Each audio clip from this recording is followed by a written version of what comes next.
От музика міняється, і ми спиняємося і робимо ось таку ось лодочку.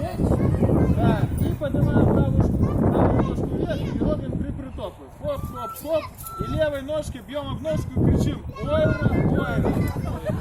Що ж це значить? Ніхто не кричать, в часи кризису можна співати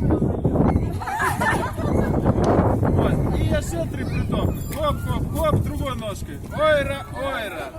Хоп, хоп, хоп, плечом, плечом. Ойра, ойра. Хоп, хоп, хоп. Другим. Ойра, ойра. Топ, топ, топ. Бедром, бедром. И показываю еще раз. Хоп, хоп, хоп. Ойра, ойра. Ойра, ойра. Топ, топ, топ. Плечом. Ойра, ойра. Потом другим. Ойра, ойра. Потом бедром. Подтянется за нами.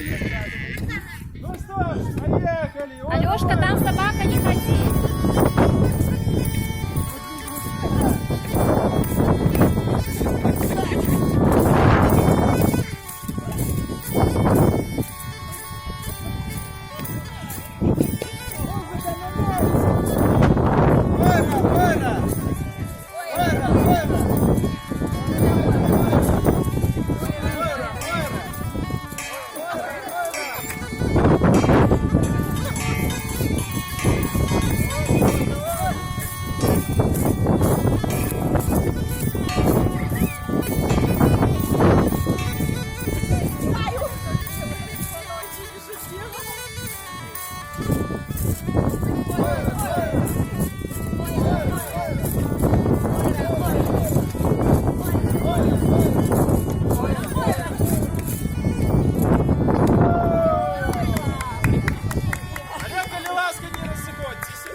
Сняли?